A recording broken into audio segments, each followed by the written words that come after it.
Each year, medical errors in hospitals result in thousands of deaths, and the Mayo Clinic reports morphine is among the top 3 drugs involved. One Georgia family knows the pain firsthand, claiming doctors at an Atlanta area hospital gave their 93-year-old grandfather too much morphine, then failed to stop the fatal overdose. Investigative reporter Andy Parati sat down with the family, who says they didn't know about the hospital's mistake until months later.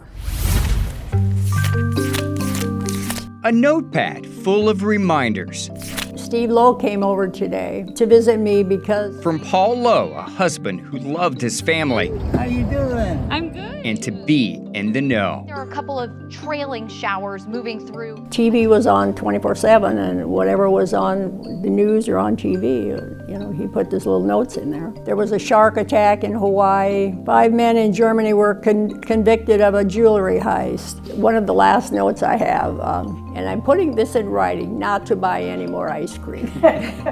Because he knew if I brought it home, he would eat it, so. Moments of Paul's life on paper, no longer around to share his thoughts after his family believes a Metro Atlanta hospital failed to do its job. The 93-year-old grandfather went to Piedmont Eastside Medical Center in Snellville to get treated for pneumonia. He died less than a week later. Yvonne Gardner is Paul's daughter. And the first thing I thought of was this sure was quick, but not really suspecting that anything had happened to him. Something did happen. About 3 months after Paul's death, his wife says she got a call from Piedmont Hospital notifying her that medical staff made a mistake. And I said, well, was it morphine? And she said, yes. And the reason I said that is because I remembered when I had gone back to the hospital, there was this confusion. Paul's wife Betty says the hospital told her it accidentally overdosed her husband on morphine, administering about 60 times more than prescribed.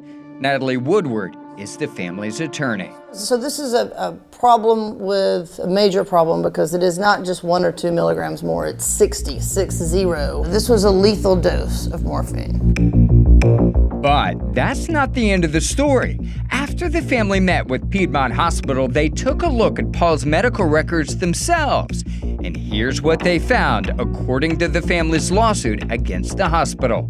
A prescription for morphine was ordered on May 30th at 5:25 p.m. Paul starts receiving it at 6:10 p.m., but it's at a rate 60 times more than prescribed. Nearly 5 hours later, a nurse notifies the doctor about the overdose and asks to use Narcan to reverse it.